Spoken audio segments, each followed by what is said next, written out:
¿Se te cayeron los huevos?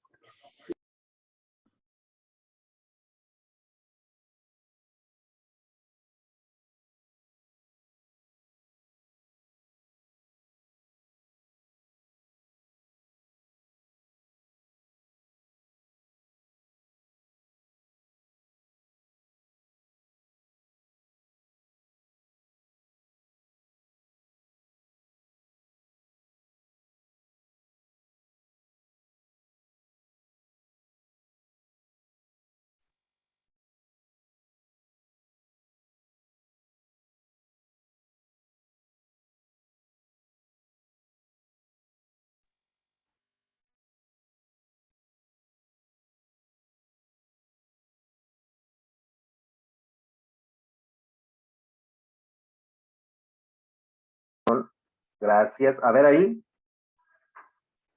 Tienen razón. ¿Ahí ya me escuchan, muchachos? Sí, profe. Ah, muchas gracias. Perdón, ¿eh? No sé por qué se apagó. En fin, muchas gracias, muchas gracias.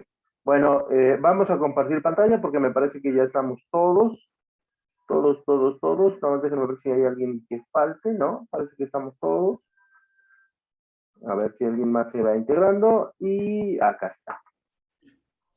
Vamos con nuestro tema número 8.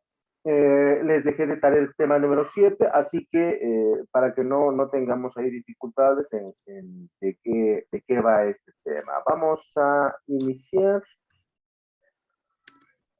con nuestra presentación y vamos a ver hoy la problemática contable de los acreedores, deudores y las operaciones de trabajo. Cuando hablamos el lenguaje tecnicismo, el lenguaje contable tiene tecnicismos y de antemano, bueno, el acreedor y el deudor son uno de ellos, así que vamos a tratar de establecer qué es un acreedor, qué es un deudor y qué son las operaciones de trabajo. Por lo tanto, lo primero que vamos a establecer, me pasó un segundo. Ahí está.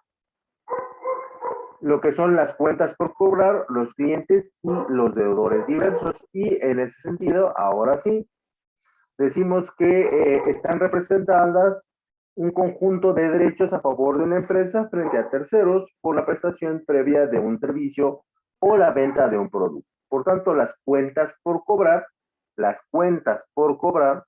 son fruto de la actividad económica diaria de la empresa.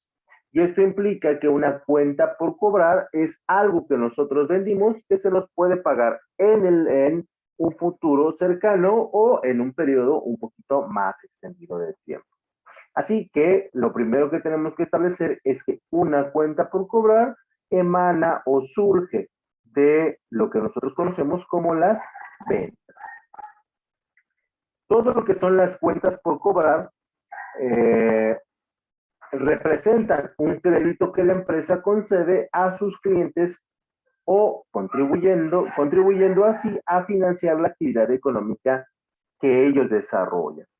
Normalmente las empresas siempre venden a crédito a otras empresas. Y entonces lo que hacen las empresas es decir, te compro a crédito en periodos de 28, 60, 90 y hasta 120 días del crédito. Esto con el objetivo de que las empresas tengan el dinero suficiente para poder adquirir sus bienes y sus servicios. Por lo tanto, el hecho del crédito nos permite como empresas poder seguir funcionando, poder mantener nuestra actividad económica con la promesa de pagarlos en un tiempo futuro. Entonces, es por ello que las cuentas por cobrar son importantes porque van a reflejar lo que son todas las ventas de mercancías que se hicieron durante un periodo. Cuando nosotros hablamos de las cuentas a cobrar, estamos considerando lo que son los montos totales, los créditos a cargo de varias personas, los cuales no están clasificados por persona o por empresa, sino que en términos contables y en la metodología contable, lo que van a hacer o lo que se va a hacer es enumerarlos como clientes.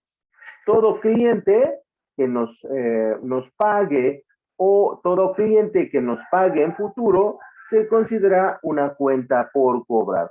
Entonces aquí podemos tener el cliente, es aquel que nos paga de inmediato, y la cuenta por cobrar es el cliente que nos paga en un periodo de 28, 60, 90 y 120 días.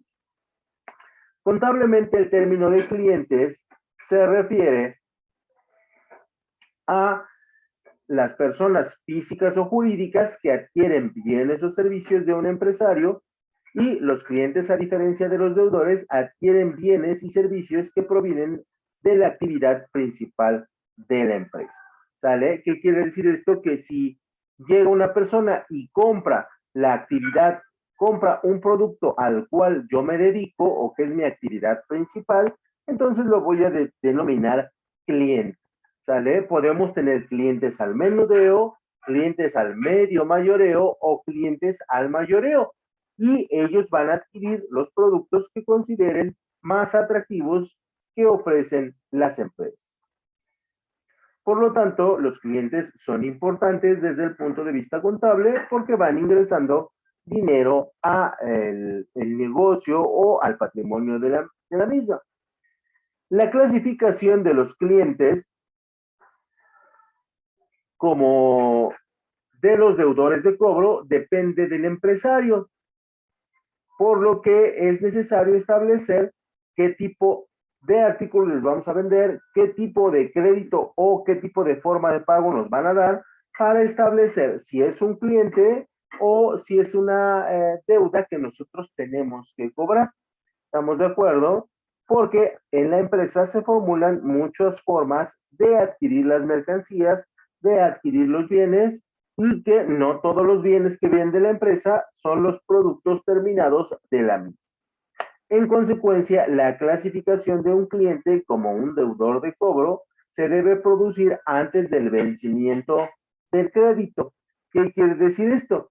Que si el cliente solicita un crédito y no nos ha pagado, entonces nosotros tenemos que, y pasa la fecha de corte, nosotros tenemos que establecerlo como un deudo, una persona o que genera una deuda y que es dudoso su cobro. Esto es que va a ser difícil recuperar el derecho.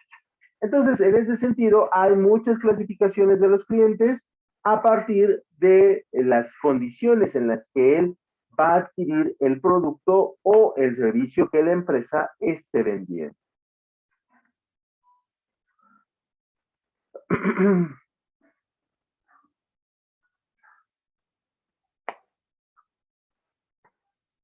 La norma fiscal nos puede aclarar este punto.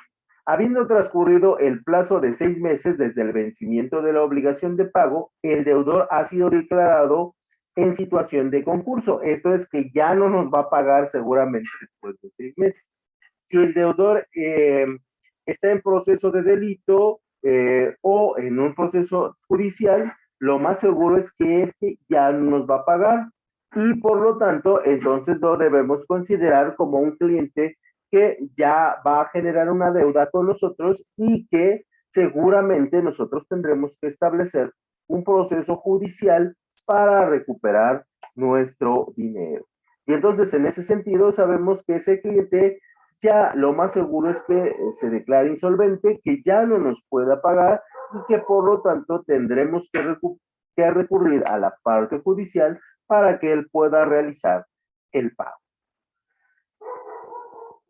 Y una vez que nosotros analizamos a todos los clientes, debemos pasar a los efectos comerciales de cobrarle a los clientes o a las cuentas por pagar o a los documentos por cobrar, dependiendo qué hayamos comercializado y qué operaciones haya realizado la empresa con la persona que decidió adquirir productos o que decidió adquirir mobiliario y equipo de segunda mano o decidió comprar el archivo muerto de la empresa y catalogarlo de acuerdo a su naturaleza.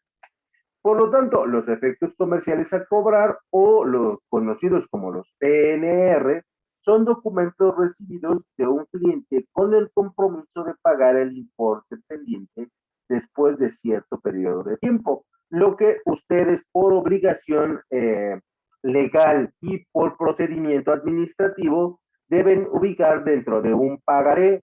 A nadie se le puede prestar dinero, a nadie se le pueden prestar mercancías o bienes de la empresa o sus bienes si no es a través de un pagaré, porque este tiene el, dentro de sí la ventaja de que es un documento legal que se puede presentar como prueba de la deuda contraída.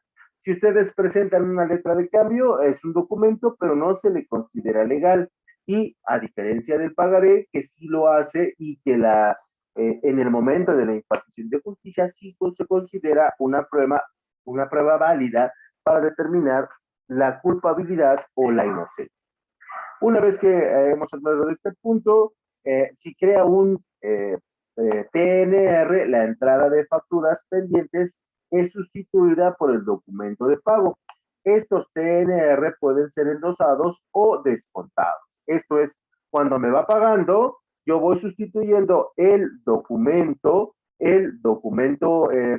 comercial por cobrar por una factura en la que él me está haciendo el pago de la deuda que tenía previamente con, con, eh, recibida por nosotros.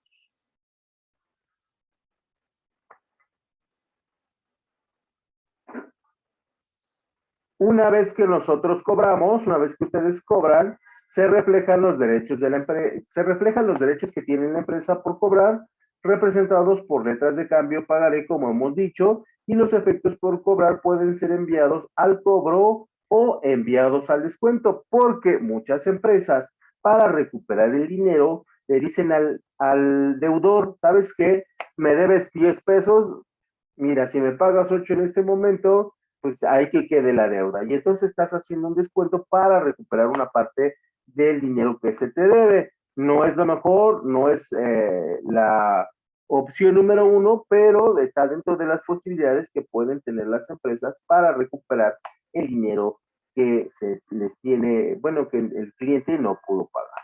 También pueden hacer el giro o envío al cobro, ¿no? En los casos en que en México pasa poco y ya por la tecnología también pasa poco, pero en el caso en que las regiones estén muy alejadas o, o estamos hablando de otros países o estamos hablando de países con una extensión territorial muy grande, se puede utilizar este formato de giros enviados al cobro que los manda, en este caso los bancos se ocupan de la cobranza una vez realizada, abonando a la cuenta el monto cobrado menos las comisiones que ellos cobran por el trabajo si el cliente no paga los devolventes o la deuda que tiene contra él. Esto se hace para obligar a la persona a que pues tenga que lidiar con el banco y no con la empresa a la cual se le envió la mercancía, se le envió el bien y por alguna razón no pudo pagar. Entonces, en ese sentido, es una forma de establecer una forma de pago a través de los medios financieros bancarios. También tenemos los giros enviados al descuento, que esta modalidad funciona cuando los bancos anticipan el dinero representado por el valor nominal del giro menos los intereses calculados sobre el valor. Esto es, antes de que empiece el pago de su deuda, me paga una parte proporcional, me paga los intereses que yo tengo que cobrar por la mercancía que le estoy vendiendo, o me paga un porcentaje por las operaciones administrativas que el banco va a tener para desarrollar el proceso de cobro. Una vez que se logra cobrar el giro, se queda con el dinero, ya que no, perdón, con el dinero, ya que nos lo adelantó, pero si no cobra, lo devuelve cargándolo a la cuenta, más los intereses por mora que hayan dado lugar, ¿no? O sea, si no nos cobra, si no nos termina de pagar, pues nosotros tomamos ese dinero que está en custodia del banco. Los descuentos bancarios también son una forma de hacer los cobros a los clientes o a los documentos por cobrar. Y el descuento bancario es una operación bancaria, por lo cual una entidad bancaria contante, o sea, una vez que uno va pagando, va descontando los intereses correspondientes al anticipo al cliente descontatario, que es la persona a la cual tiene la deuda con la empresa. El importe de crédito eh, el importe de crédito nos permite establecer el vencimiento y que éste lo pague ante el banco o haga la transferencia bancaria al banco y el banco vaya reduciendo el monto de la deuda y de alguna otra manera esta es una estrategia que normalmente hacen todas las empresas para que los clientes o los deudores puedan realizar su pago. Y si se dan cuenta, en los descuentos estamos hablando de formas de liquidar la deuda que el cliente o el documento que hayamos firmado, que haya firmado un tercero, tiene que desarrollar para poder pagar.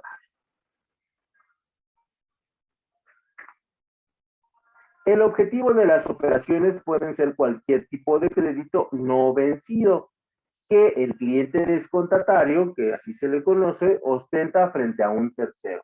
Normalmente ese derecho estará incorporado a un documento cambiario, letra o pagaré, aunque nada impide el descuento o los anticipos sobre títulos no cambiarios. Y aquí ya estamos hablando de elementos legales sobre los cuales la empresa debe desarrollar diferentes instrumentos para que se asegure la recuperación del dinero en función de las mercancías que prestamos. El descuento, también podemos hacer descuentos financieros, que el descuento también es un tipo de descuento bancario, donde la entidad bancaria le concede un préstamo a un individuo en el que se documenta como una letra de cambio. La entidad financiera le entrega al cliente el montante o lo que es el monto total que quede después de haber descontado a nominal, esto es al cliente, los intereses firmados con el contrato, la comisión de apertura, el timbre de letra de cambio o los gastos derivados de la operación. Tú quieres un préstamo de un cliente hacia que yo le voy a dar a la empresa, yo te lo doy, pero lo vas a cobrar en el banco y el banco se va a encargar de realizar la recuperación del crédito para poder establecer un procedimiento más legal y más documentado que si lo hiciera la propia empresa. Una vez ahí, ya se puede establecer qué descuento le vas a hacer por pronto pago, por cumplir antes el compromiso de la deuda y si es posible hacerlo o simplemente es un elemento que no nos permite desarrollar esta actividad, el monto total de la deuda que nosotros tenemos establecida. También tenemos, por otra parte, el descuento comercial que se da en operaciones mercantiles, que debemos decir que esto es un contrato que se realiza entre el cliente y el tercero, que puede ser un banco, y el pago se realiza en la mayoría de los casos mediante un pagaré. ¿Qué es lo que utilizan muchas empresas para vender las mercancías? Como en el caso de Grupo Walmart, Grupo Sanborns, Palacio de Hierro, Liverpool, que te hacen un descuento comercial, pero la operación es entre el cliente y el banco. Y tú te obligas a pagarle al banco y a sufrir las consecuencias de no hacerlo ante el mismo. Y aquí tenemos diferentes tipos de descuentos bancarios que nosotros como empresa podemos utilizar para generar ingresos a la empresa. Continuando con los tipos de descuento, nosotros tendríamos los descuentos comerciales simples, que también se conocen como descuentos bancarios simples o descuentos comerciales circunstanciales. Y este descuento comercial se compone de varios pagarés que se negocian con la entidad bancaria en forma individual y aquí solamente es entre empresa y clientes donde se compran grandes cantidades de mercancías porque así lo exige el descuento comercial. Y luego tenemos el último, bueno, me parece que es el último, lo que es la línea de descuento, donde la entidad bancaria analiza la situación de riesgo de la empresa y fija un máximo de efectos a descontar, que se van renovando periódicamente. Es una operación entre el banco y el cliente permanentemente y repetitivamente. Aquí ya nos compró una vez, nos compró dos veces, nos compró tres veces y decidimos que es un cliente de fiar y le vamos a hacer una línea de descuentos a partir de cierto volumen de compra. Una vez que hacemos los descuentos, tenemos que pasar pues, a la parte difícil, que en nuestro caso, bueno, pues tendría que ver con el qué, con el cobro, ¿no? Ya te vendí, ya tienes tu mercancía, ahora viene la parte más complicada, que es cómo cobrar. Por lo tanto, la gestión de cobro son las tareas administrativas y financieras orientadas a la captación de recursos monetarios procedentes de transacciones económicas o mercantiles. Por esta razón, la labor principal de la gestión de cobro es la obtención de la recaudación de un organismo o una empresa. Ya te vendí, ya lo tienes tu producto en tu almacén, en tu bodega, en tu stand, ¿no? O en tu tienda, y ahora lo que te toca como yo empresa es hacerte la gestión del cobro. Que como hemos visto con los tipos de descuento, puede ser a través del banco, en la mayoría de los casos, o puede ser a través de otros instrumentos. Por lo tanto, la gestión del cobro desempeña tareas de control de la deuda y próximos vencimientos previstos de pago de los clientes, planificación de los vencimientos, así como reclamaciones ante la falta o retraso de pagos por parte de los consumidores, ¿no? Y aquí lo que encontró la empresa o lo que encontraron las empresas de manera muy conveniente es que el banco se haga cargo de la recuperación de crédito. Y eso le ayuda muchísimo a no desviar recursos en el cobro y dejar que el banco lo haga con pues, su personal, su tiempo y sus recursos. Además de, en determinadas ocasiones, es la encargada de contabilizar dichos cobros en las cuentas de los clientes, del control y seguimiento de las posibles deudas, así como de la regularización y la conciliación de los saldos de los clientes. Sí, porque el banco nos manda la información y nosotros hacemos la conciliación entre lo que nos manda el banco y lo que tendría que estar pagando el cliente para saber si la operación está siendo éxito. Y si no nos paga, bueno, tendría que venir el impago, que es el hecho de no pagar, y sus respectivos efectos. Y cuando la persona no nos quiere pagar, el impago se considera la deuda que no ha sido satisfecha en el plazo estipulado y en contabilidad no podemos encontrar como los efectos comerciales impagados, que son aquellas letras giradas que no han sido abonadas a su vencimiento. Forman parte del activo de la empresa por representar un derecho o un cobro. Entonces, si no se ha cubierto el pagaré en el tiempo y en la fecha establecida, nosotros lo vamos a considerar como o bajo el concepto de impago, ¿sale? Y eso evidentemente tendrá una sanción para el cliente que ya sería una carga de intereses mayor o una penalización. Por lo tanto, el impago consiste en una deuda contraída por la empresa relacionada directamente con la actividad económica de la misma. Una cuenta a pagar es una cuenta deudora en una empresa e indica que ésta tiene que pagar a sus proveedores o otros acreedores. Los importes que son contabilizados como cuentas a pagar proceden de la compra de bienes y servicios en términos de crédito. Por lo tanto, entonces, cada cuenta por pagar son similares a créditos con la diferencia de que los bancos no están involucrados. Y entonces, los impagos, si no se realizan, pues ya tendríamos que hay que registrarlos.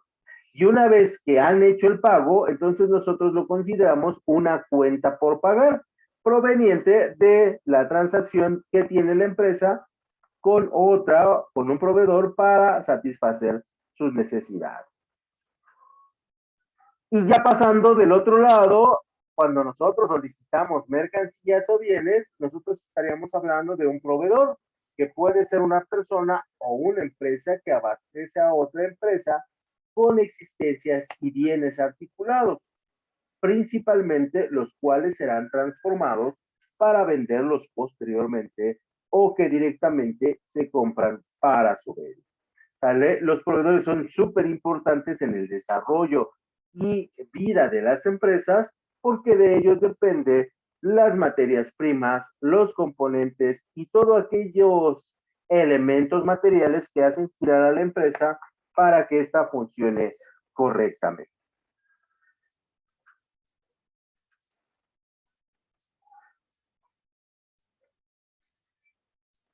Y luego tendríamos el concepto de los acreedores diversos, que los acreedores diversos se le conoce como una cuenta colectiva, cuyo saldo representa el monto total de adeudos a favor de varias personas cuyos créditos no aparezcan en un formato de contabilidad de clientes, de pagarés o de cuentas por cobrar, sino simplemente acreedores. Por lo tanto, los acreedores son las personas o negocios a quienes se debe por concepto distinto de la compra de mercancías o de servicios. Y dentro de ellos podemos tener muchos elementos que se denominan deudores diversos. ¿Sale? Y todos se van a formar en esa clasificación para que la contabilidad sea mucho más fácil, mucho más digerible y se pueda realizar sin mayor problema.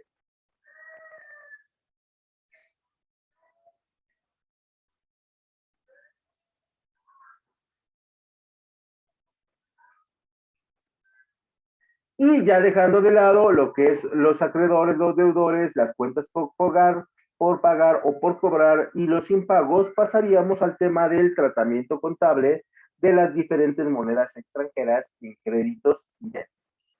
¿Sale? Es importante el manejo de las cuentas y de monedas extranjeras porque la mayoría de las operaciones que realizan las empresas en el extranjero serán en monedas distintas a las nacionales. Y en ese sentido, pues la moneda por excelencia que nosotros manejamos sería el dólar, pero evidentemente no es la única y se pueden dar diferentes transacciones con diferentes tipos de monedas extranjeras. Las cuentas más comunes que se pueden tener en moneda extranjera son los bancos en monedas extranjeras, que es donde hacemos los depósitos o los pagos a partir de la situación en la que estamos. Las cuentas por cobrar en moneda extranjera, que ahí se va a estipular cuál es la moneda, cuál es el valor que tiene la moneda en relación a nuestra moneda y cuánto debemos. Después tendremos lo que son los proveedores extranjeros, a los cuales evidentemente les vamos a deber una cantidad de dinero y que ellos van a ser los encargados de pasar las facturas, los precios y los costos que debemos por la adquisición de materias, componentes u otros artículos para el funcionamiento de la empresa. Y tendremos otros pasivos en monedas extranjeras, deudas que tenemos contraídas a corto, mediano, largo plazo que vamos a ir pagando, pero que se consideran deudas que cubren. ¿Vale? Y entonces esas son las principales cuentas o cómo las vamos a encontrar en la contabilidad de la mayoría de las empresas.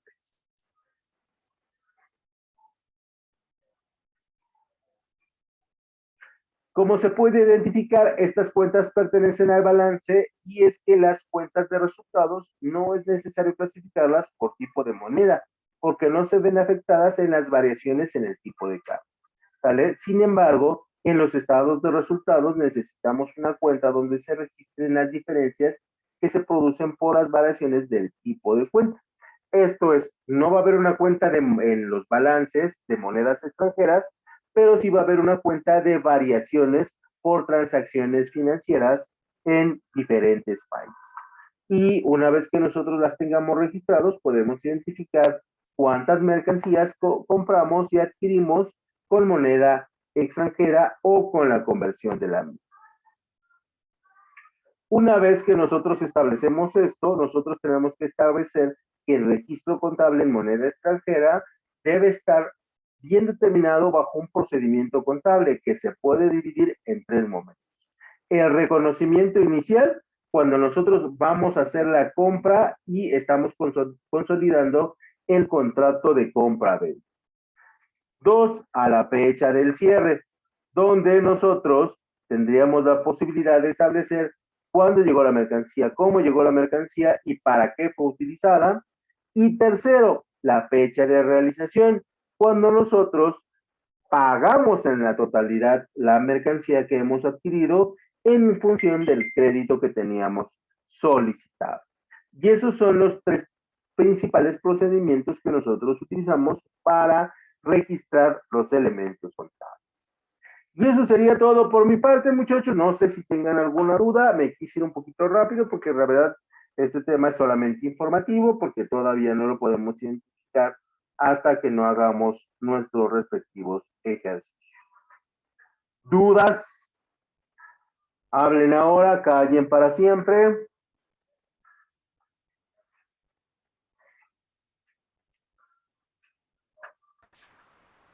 Ninguna. Ok, Cristina, perfecto. Si no tienen dudas, entonces los dejo, muchachos. Dejo tarea el día de mañana, que es tarea guía. Y estaríamos haciendo, repito, examen la próxima semana. Cuídense mucho, pórtense bien y disfruten su sábado y su domingo. Hasta luego, Profe. muchachos. Sí. Gracias, hasta luego. Nada más una Salud. duda. Dejó resumen, bueno, la tarea que dejó ayer fue un resumen del tema 8. Pero entonces ahorita tenemos que hacer un mapa conceptual. ¿Otra vez? Ayer dejé un resumen. No, lo dejé antes, ¿no, muchachos? Bueno, por eso, de tarea. Sí, fue de tarea. Hace 2 días. Tema 8. ¿Qué no fue el tema 7, que era el resumen? Ahí ayúdenme un poquito, porque ahí ya como que me confundí. No, fue el tema 8. Ah, ok, entonces fue el tema Así es, 8 para profesor. hacer el resumen. Perfecto, que no, entonces ya no me tienen que enviar resumen el día de hoy, porque ya está, ¿no? Ok. Esa era Nada la más, duda. Gracias. ok, exactamente. Nada más es. Okay. ¿Alguna otra Entonces duda? el mapa mental no se manda hoy. No, porque ya hicieron su resumen de tarea. No vamos a trabajar dobles. ¿Ok? Ya, Por Sí. eso les esperamos la decía, tarea el día. Ok, profe. por eso les decía que disfruten su sábado, porque por lo menos de aquí no van a tener actividad, ¿no? Y eso ayuda. ¿Alguna otra circunstancia? No, bueno, pues entonces nos despedimos. Muy bien, Cuídense gracias. mucho. Hasta luego. Excelente fin de semana. Hasta luego.